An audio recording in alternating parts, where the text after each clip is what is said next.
1838. Et là, les colons, ben, ils en arrachent, ils ont des problèmes. Mais ils s'amusent aussi. On va les voir tout à l'heure. On va voir une scène de la cour de François Ier où Jacques Cartier, après avoir vu le fjord qu'il trouve fantastique, dit c'est là qu'il faut établir une colonie, pas à Québec. Mais M. Bouchard, vous avez mis combien de temps pour écrire la pièce? On a mis une année et quelques à l'écrire et une année et 3 mois à le monter. C'est une affaire de 2 ans. Là. Non, c'est pas dire, ça prend des recherches, mais il est historien, fait qu'il connaissait l'histoire Non, mais déjà, j'ai là. obligé de chercher. Oui, c'est rigoureusement historique ce qui se passe. Il n'y a rien. Oui, mais j'étais un peu, de temps en temps, je me suis moqué de l'histoire un peu et de son trop grand sérieux. J'étais un petit peu humoriste, si vous voulez, par moment.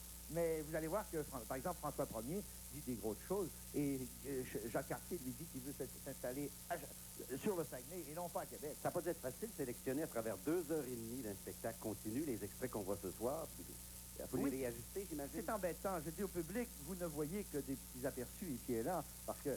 Mais j'ai voulu aussi vous montrer l'histoire européenne de notre affaire, c'est-à-dire les Indiens, Jacques Cartier la visite, la cour. On va voir Champlain aussi tantôt à la guerre. Et aussi les colons de chez nous, comment ils vivaient, comment ils se mariaient, comment ils aimaient, comment ils étaient en difficulté parfois. M. Bouchard, est-ce que je peux vanter la beauté des costumes? Où est-ce qu'ils ont été faits, les costumes? Il faut dire ça à Olivette, ma compagne, qui a créé tous les 1500 costumes. Et l'équipe extraordinaire, Marie-Alice Simard avec elle, alors c'est Olivette Bouchard, Marie-Alice Simard, et l'équipe des couturières qui est colossale. M. Bouchard, Claude, je pense qu'on va passer au tableau. Hein? Qu'est-ce que c'est en 2 mots le prochain tableau qui s'en vient? C'est Jacques Cartier qui retourne avec des témoins indiens à la cour de François Ier et qui dit « Voici ce qu'on devrait faire au Canada ». Mesdames, Messieurs, voici le tableau.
La Chine, j'y suis presque arrivé. Il est presque arrivé. Il est presque arrivé. Il est presque arrivé. Il est presque arrivé. Il est presque arrivé. Pas tout à fait, tout de même. Pas tout à fait. Pas tout à fait. Pas tout à fait. J'y suis presque arrivé. Un roi est trop occupé pour s'intéresser à l'exploration d'une quelconque rivière, quelque part à des mois d'ici. Une quelconque rivière? Le Saguenay? Notre roi a droit à des moments de distraction. Il ne peut pas... Une quelconque rivière. Sire, majesté... Oh. Merde, j'ai les doigts tout graissés. Il s'agit d'un cochon. D'un royaume. D'un autre royaume. Plus grand que la France. Oh, plus grand que la France. Vous êtes audacieux, Malouin. Mais il ne sera pas dit que le courage et la vaillance n'auront reçu audience auprès de François Ier. Combien de fois plus grand que mon royaume? Des dizaines. Et des dizaines de fois, sire. Encore. Silence! Il exagère. Peut-être. Mais le fou du roi n'a pas à intervenir dans les affaires de l'Amérique. Aïe! Et ce passage vers le Caté et cet or dont le royaume de France a si cruellement besoin pour soutenir ses guerres contre l'Espagne. L'or viendra, sire. Et la Chine sera découverte. Nous approchons du but. Un prochain voyage pourrait être décisif et installer la France à tout jamais sur les rives du grand fleuve. Du Saguenay. Du Saguenay? Du Saguenay, sire. Mon roi, si votre majesté accepte de... Et Québec? Plus tard, Québec. D'abord le Saguenay! Et les émeraudes. Oui, plus tard, le Vieux-Québec. D'abord, ces beaux sauvages, grands et musclés, tout de rouge, peinturlurés, que vous rapporterez par dizaines, Jacques Cartier. Ça va, hein? Est-ce que la Terre est vraiment ronde? Non, elle est chaude. Très juste. Il paraît qu'en Chine, ils ont la tête en bas. Mais non, voyons, c'est impossible. Il tomberait. Et la mer se viderait. Très drôle. Assez! Folle folle tentation. Si Cartier disait vrai, si une autre France, s'agit-il d'un mirage ou d'un continent? Majesté, venez, c'est la danse que vous préférez. Ça presse tant que ça? Sire, mon roi. Vous voyez, je suis l'esclave de mes mignons et de mes catins. On me réclame pour un branle. Cette fois, il faut y aller. Le Saguenay attendra.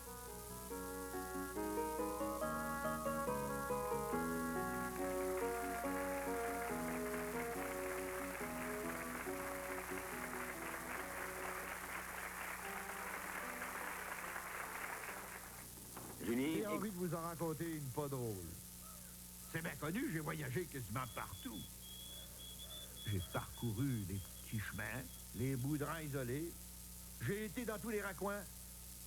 Ce monde-là, ça n'a connu des épreuves.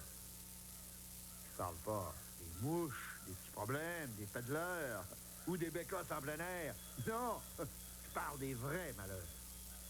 Les fièvres, par exemple. Femmes qui maigrissent. Hommes qui se tordent, bébés qui chiolent, et puis les poux.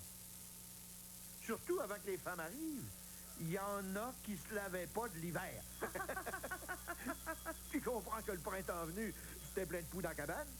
On aurait pu faire de la soupe avec. De la soupe aux bébites. On rit bien, mais ça me pique encore. La neige a fini par s'en aller. Tout le monde s'est mis à espérer l'été. La poudrerie des chemins tout croche s'est engouffrée dans les matins de mars, puis est partie pour une autre année.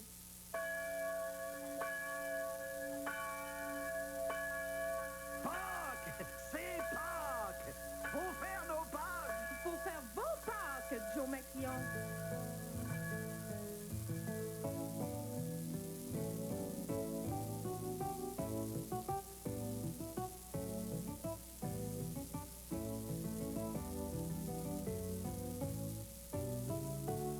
Joël vers les beaux chapeaux sur Belleterre.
que c'est beau, que c'est beau.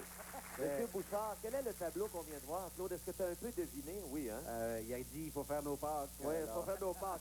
On vient des faire, nous autres. Ouais. Dieu merci, dit Mademoiselle Thérèse, la neige a fini par s'engouffrer dans les matins de mars. Alors, c'est le printemps qu'on C'est vient le de voir. printemps, et pour l'illustrer, on a pensé de faire raconter une petite histoire à Joe Maquillon de ce qui se passe l'hiver dans les chantiers, Oui. les fous. Là, on avait fait un grand step dans le temps. Là. Oui, on était rendu au début de la colonie, quelques temps après les débuts de la colonie.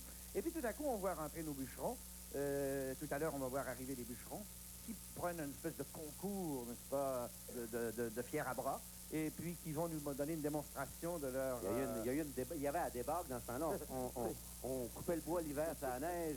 Puis on attendait que ça fonde, mais des fois, à la débasse, le bois partait aussi. Le bois partait, malheureusement, il partait trop loin, puis il le perdait, dans le Saguenay, puis dans le Saint-Laurent, puis tu sais où. C'était décourageant, à ce moment-là. Oui. C'était une des misères de l'époque, et c'est ce qu'ils évoquent au départ. Le bruit qu'on entend, évidemment, si on est à la baie, on va voir débouler les billots, mais ici, c'est un petit peu serré. Ouais. Alors, Il manque des éléments scéniques, c'est sûr. Là. Parce qu'on n'a pas de dynamique carré. Non, même le studio était déjà trop petit pour les demoiselles qui dansaient. Ils me disent, mon Dieu, si on avait plus d'espace. Ah ben oui, il y a plus...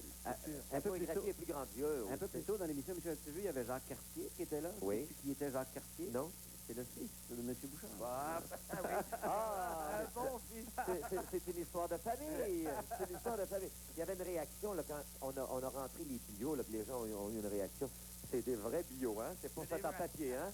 Oh là là. C'est une histoire de famille, il y a pas rien que la mienne. Il y a des familles de 4-5 personnes. Hein. Qui travaillent. Des frères, des beaux-frères. Il y a une grand-maman qui a 4 générations de ses enfants. Ouais, parce qu'il y a des comédiens assez âgés qui sont Oui, de 7 à 80. Tout à l'heure, on a vu une dame là, qui était assez âgée. Là, 80 000 personnes, plus vieux comme Tu te rends compte, toi? Elle est jeune encore. Mais ils semblent s'amuser. Est-ce que je me trompe? Les gens semblent se plaire à faire ces tableaux. Je pense. C'est un peu stressant peut-être aujourd'hui, mais malgré tout, je les ai vus s'amuser. Très content de les voir. Alors là, on s'en va à la Drave? On va à la Drave. À la Drave. Un prochain tableau de la Contour de Bûcheron. fabuleuse histoire d'un royaume. On s'en va. On à la regarde Drave. ça. Puis, au mois d'avril de 1840 et 1841, quand le dégel arrive, 2 coups d'eau épouvantables. 2 fois, les estacades lâchent. Oh non, ça décolle encore! Prenez garde! Et tabarnouche! Tu veux passer trop de Marie-Louise quand t'as attaché les beaux! Ta gueule! À quoi tu pensais, toi, dans le petit bois avec ta sauvagesse? Ma boute! Le bois a sacré le camp sur la baie. Tous les billots emportés par le courant. Allô, hiver d'ouvrage. Allô, argent pour s'organiser. Il en reste à peu près pour faire un manche à balai. Hé, t'exagères un peu! Faut dire qu'on l'a déjà mal attaché, nos moitiés de pitounes!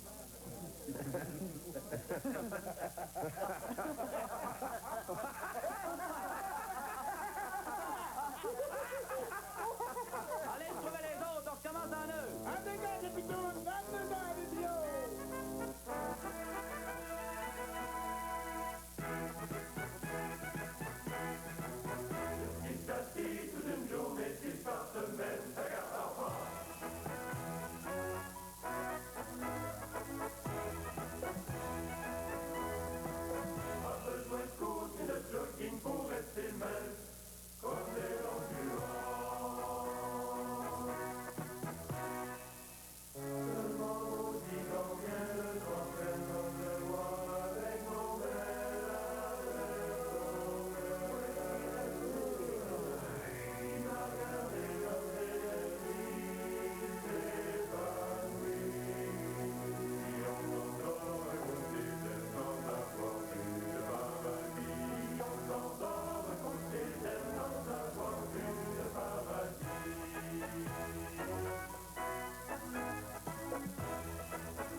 Bon. Bon, quoi? L'autre. Ce soir, c'est Claire Lamarche, 21h. Ouais. Tu dois sûrement savoir qu'est-ce qui va se passer. Parce que toi, tu te promènes dans les studios. Ah oui. Tu vas sentir, C'est tout au courant. Qu'est-ce que Claire fait ce Ça soir? va chauffer. Comment ça va chauffer? Hey, élever les enfants d'un autre. C'est le thème de l'émission, hein? C'est fréquent, de plus en plus fréquent. Aujourd'hui, les familles reconstituées